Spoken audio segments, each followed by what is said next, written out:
Hi, good afternoon, everyone. I hope that you had some time to go through the homework question and all of you have covered that homework question, right? So, first of all, we'll go ahead and we'll discuss this homework question together better, right?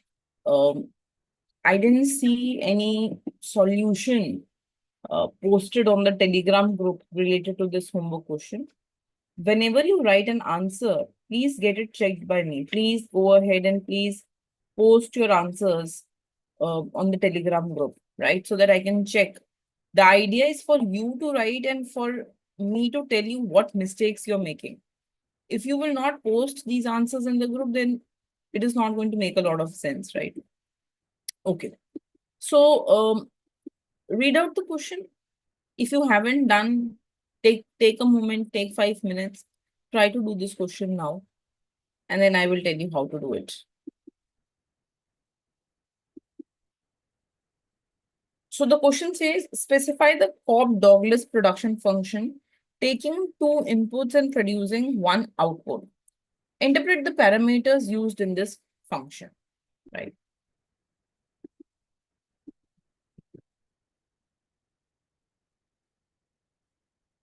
Very simple question.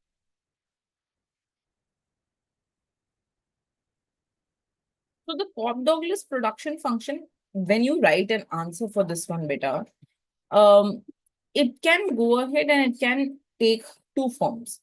If you have written this, it is correct.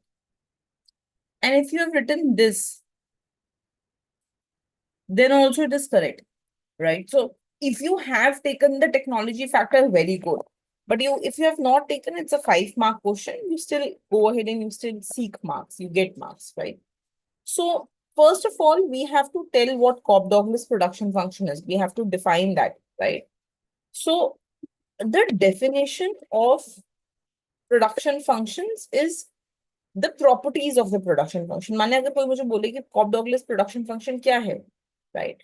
तो मैं बोलूंगी कि वो एक ऐसा function है जिसकी ये प्रॉपर्टीज है. By defining the properties, you define the production function, right? So please write down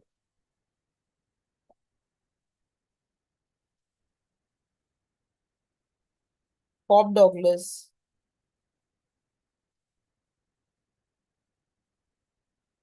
production function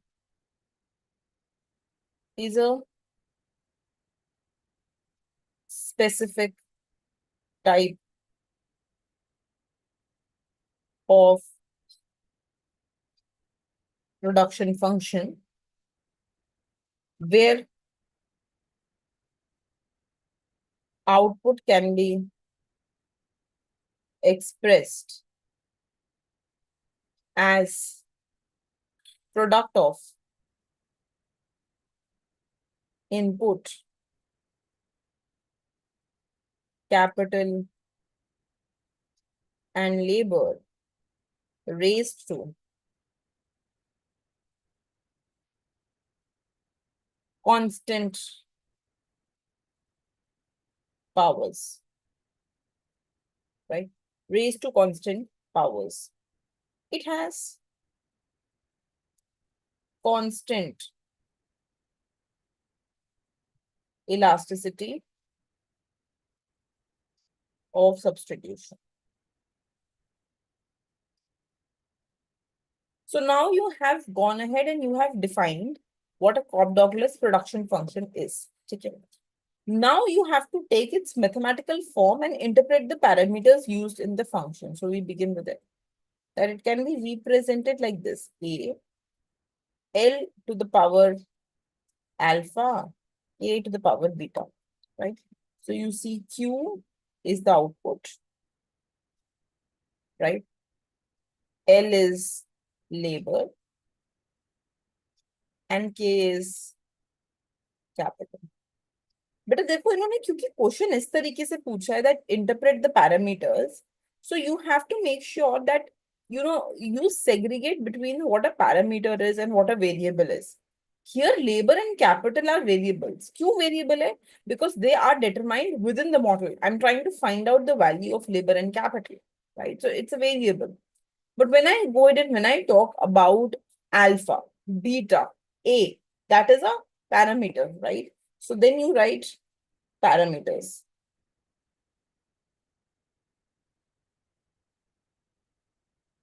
right? And what are the parameters, beta? First of all, A is total factor productivity, nothing but the technological factor,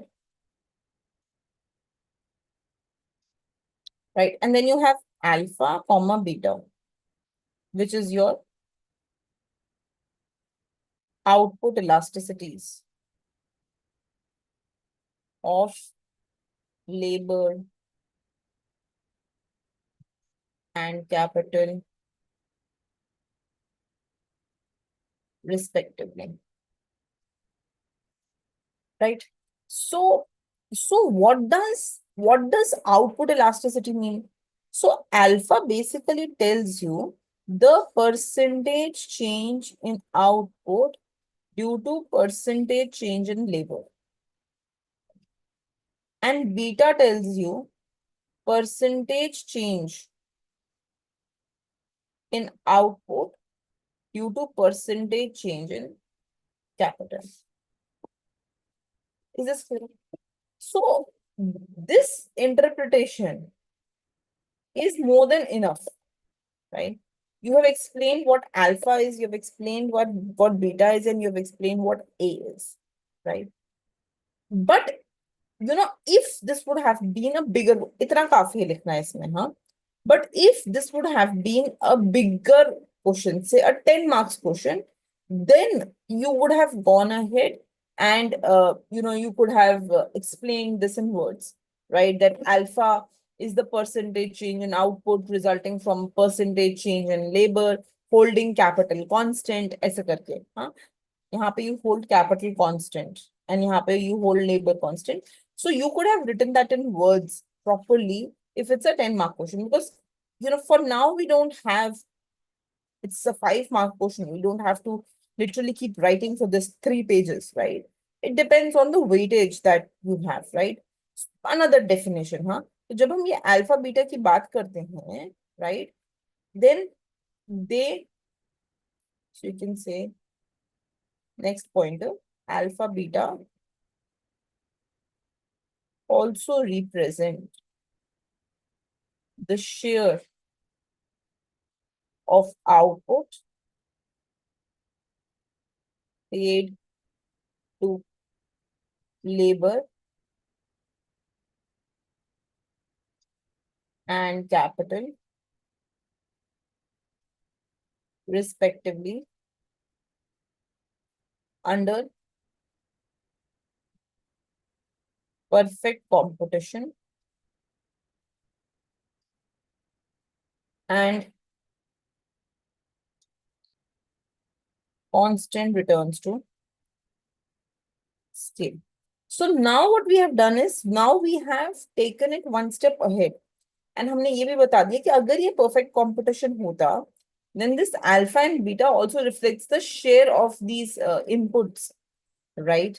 In output. How much am I contributing in output? Mane, if I find out WL by Q, share of labor in the output, it will come out to be alpha. And if I find RK by Q, it will come out to be beta. So it is also the share of capital, right? And at last, alpha plus beta determines the returns to scale. That is how output responds when both inputs are simultaneously increased.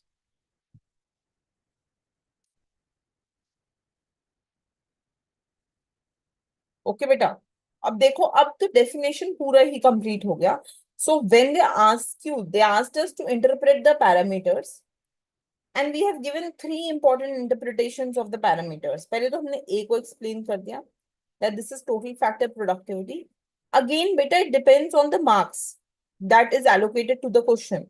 इसी A को I could have gone ahead and I could have written the growth equation, right? We have derived this in the video lectures. I could have written the growth equation. So I could have said that, the growth of output is the growth of technology plus alpha growth of labor plus beta growth of capital, right? I would have derived this, I would have explained this depending on the marks. It's a 5-mark question, or uh, just from reading the question, it seems very clear that the examiner is more interested in identifying the value of alpha and beta. Examiner को ये समझना है कि क्या हमें alpha और beta समझ में आते हैं या नहीं. That's the aim of the examiner in this question. So it is fine to go ahead and to explain alpha and beta well. So we have given three interpretations of alpha and beta beta. This is interpretation 1.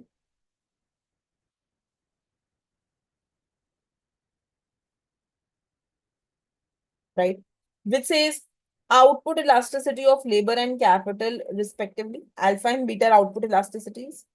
This is interpretation 2.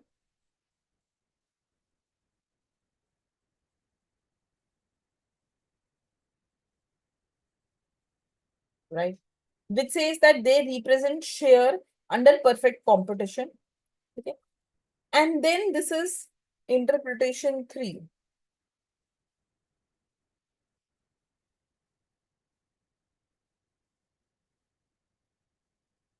That is, they also help you to go ahead and to respond, to tell what is the returns to scale, right? So this is how you can go ahead and answer this question. Okay. Now, before we end, this question completely, so write down homework question based on this. In Cobb-Douglas production function,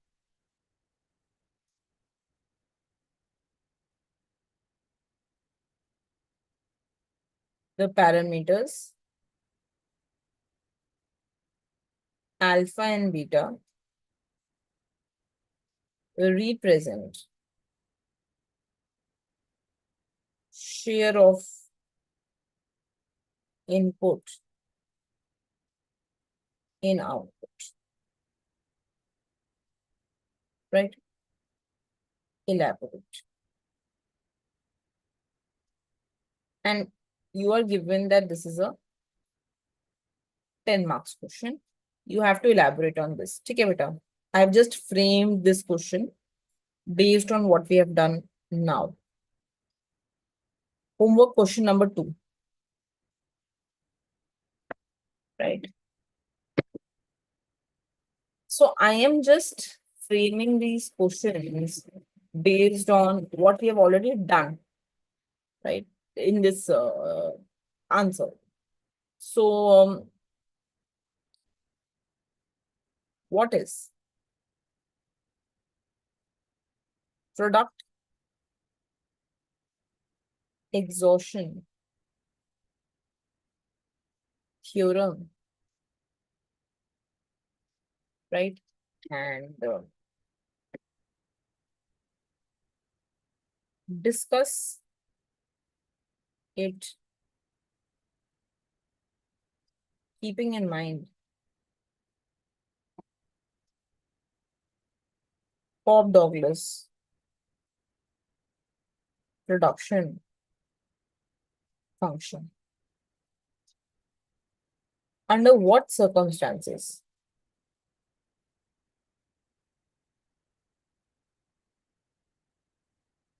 does it hold valid?